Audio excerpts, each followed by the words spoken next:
వంశీ విభూషితకరా నవనీరదాభాత్ పీతాంబరాదరుణబింబఫలాదరోష్టాత్ పూర్ణేందు సుందరముఖాదరవిందనేత్రాత్ కృష్ణాత్ పరం కిమపి తత్వమహం న జానే.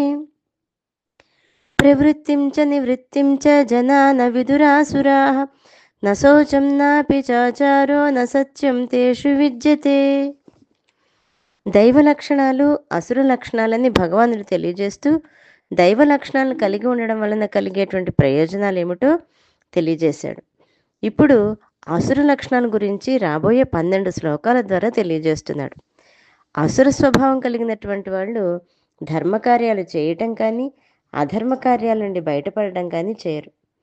ఒకళ్ళు చెప్తే వినరు, వాళ్ళకు తోచదు.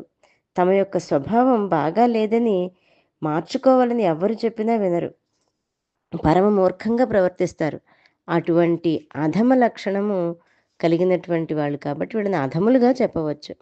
ఇంకొంతమంది తమ యొక్క తప్పును గురించి చెప్పినప్పుడు తాము తప్పు చేశామని తెలుసుకొని దాన్ని మార్చుకుంటారు, ఇంకొకసారి తప్పు చేయడానికి ప్రయత్నించారు.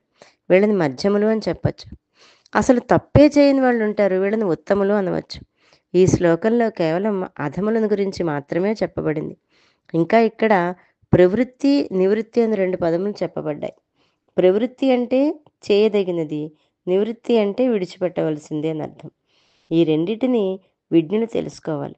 అంటే దైవ సంబంధ కార్యాలని, దైవ గుణాలని, వాటిని గ్రహించవలసిన విషయాలుగా తెలుసుకోవాలి. అధర్మ కార్యాలు, అసుర గుణాలు, కామక్రోధలోభ మోహ మద మాత్సర్యాలు మొదలగు వాటిని విడిచిపెట్టవలసిన విషయాల గురించి కూడా తెలుసుకోవాలి. అయితే అసుర స్వభావ లక్షణాలు కలవారు వీటిని తెలుసుకోరు. అంటే ఇది అసుర లక్షణము అని తెలిస్తే దాన్ని విడిచిపెట్టేస్తారు.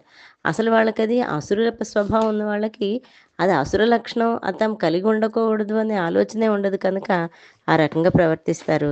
అలా ఉండడం వలన ఏమాత్రము జీవితంలో పొందవలసినటువంటి ఏదైతే శాశ్వత సుఖమైతే ఉంటుందో, శాశ్వత ఆనందం ఉంటుందో వాటిని పొందలేరు.